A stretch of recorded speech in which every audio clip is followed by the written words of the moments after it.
What's up, everybody? New episode of Hang 10. Not sure what episode it is. I believe I want to say we're at episode 12. It was a pretty low-key week to begin with, and then it kind of ended on a bit of a downer note. We'll get to that towards the end. To do a recap, important news. I guess not so important news, depending on who you are. Sidebar note, this is the last episode that will be recorded on my phone.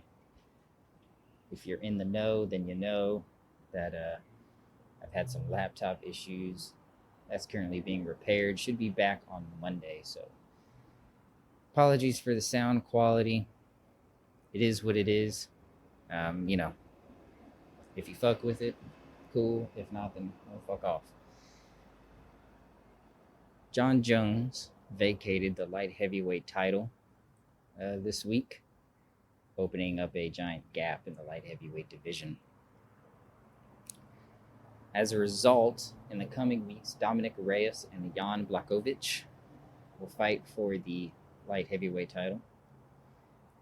Last night, Anthony Lionheart Smith, top 5 light heavyweight proverbial contender, fought up-and-comer Alexander Rakic, I believe I'm pronouncing that right, from Serbia, and he got completely outclassed, dropped with leg kicks, something we seldom see, but dude's kickboxing was serious and legit. On a downer note, Robbie Lawler dropped his 4th straight to Neil Magny. Neil Magny is longtime veteran of the welterweight division of the UFC. 1 win behind George St. Pierre now, I believe, for all-time wins.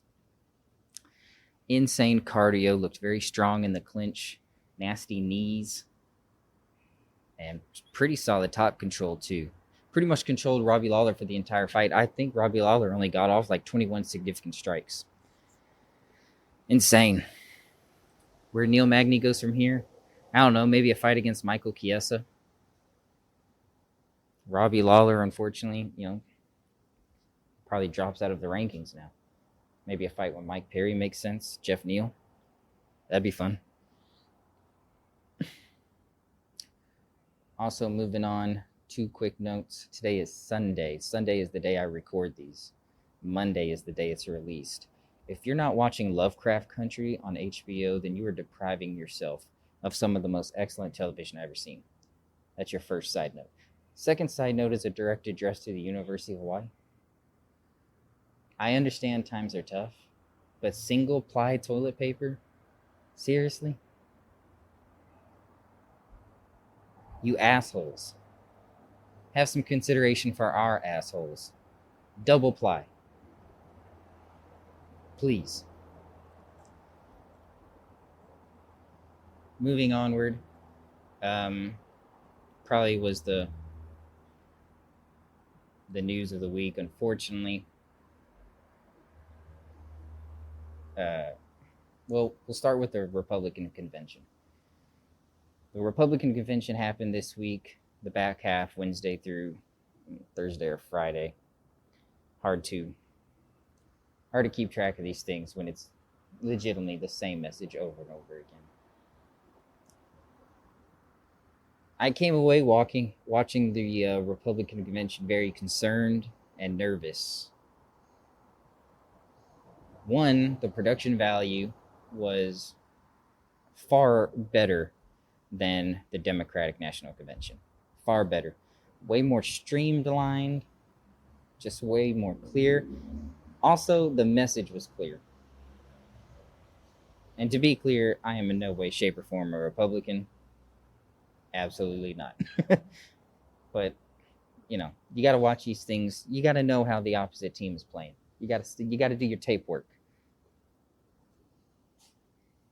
And I don't know, man. I got a very bizarre feeling in my gut that the Republicans might take this election again. And that's unfortunate to say, but I just got a feeling. I saw a recent recent poll. I want to say it was CNBC, but don't quote me. I saw a recent poll showing that that public support for the protests have gone down, as well as public support for Black Lives Matter has gone down. These signs do not bode well. Considering the turnout in just voting in general, the demographics of who usually turns out, the age demographics that is, does not bode well. And unfortunately, I got a feeling that we're going to have 4 more years, hopefully 4. Hopefully it doesn't turn into an unprecedented 12 or something like that. 4 more years of Republican rule is my sneaking suspicion.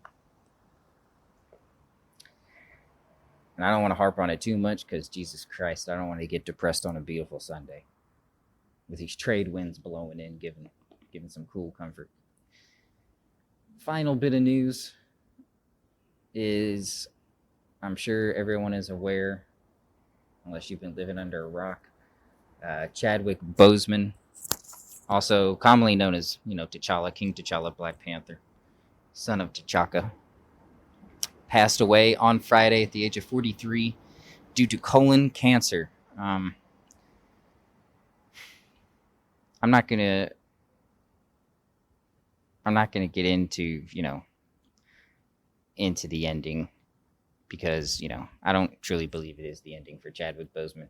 Wherever he is, I'm sure there's white shores and a far distant green land, and he is being welcomed with open arms by his ancestors. But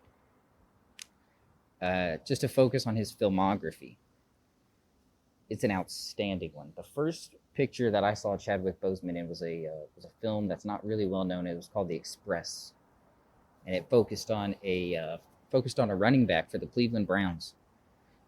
I want to say his name was Ernie Davis. It was came out in 2010, 2011. From there, Jackie Robinson, James Brown, Thurgood Marshall, and of course, 2016, he debuts as T'Challa, Black Panther, in Captain America: Civil War. 2018, Black Panther itself comes out. $1 billion franchise. Historical. Immensely significant. It was a movie that Kevin Feige had been fighting for some time. The higher-ups at Disney did not believe that a feature film starring an all-black cast, or a majority black cast, would not yield the financial results of some of their other pictures. And due in part from Ryan Coogler's excellent directing,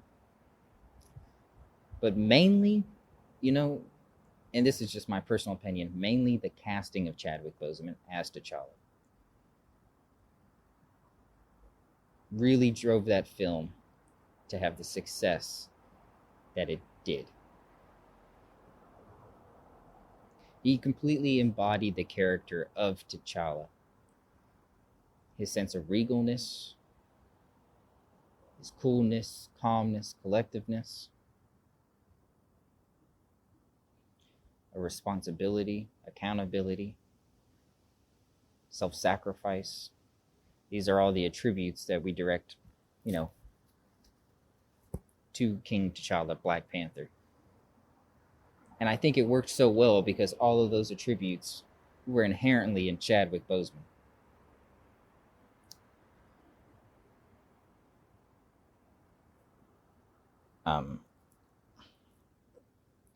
What a beautiful, immense career, over a decade, that he has left us with. I do not reckon we shall see his like again. Difficult to comprehend in this year that we've lost so many countless lives to the coronavirus needlessly. Lost the Black Mamba, and and now Chadwick Bozeman, the Black Panther. But you know what? This doesn't really feel. It doesn't feel like a loss to me. In fact, I'm actually, when I first heard the news, I was quite sad. But reflecting on it for the past 2 days, I'm quite happy for Chadwick Bozeman, for Mr. Chadwick Bozeman. He is beyond the veil now, and in the company of other great men. There's we're hitting the 10-minute mark. Keep things short because of the audio quality, obviously. But there's a quote that I thought about a lot this weekend, considering all of the craziness that has happened this year. And it's from one of my favorite films and also one of my favorite books, Lord of the Rings, The Fellowship of the Ring. When Frodo and the Fellowship have entered the mines of Moria, and Frodo is lamenting, he says, I wish it need not have happened in my time.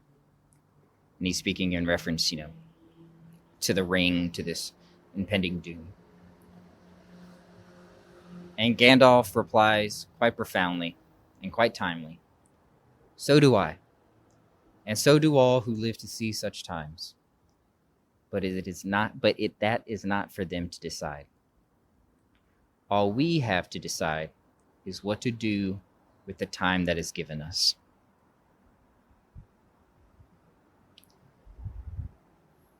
And I will leave you with that on this episode of Hang 10. Try to find your purpose in this life, as Chadwick Bozeman eloquently explained to the Howard graduating class in his commencement speech.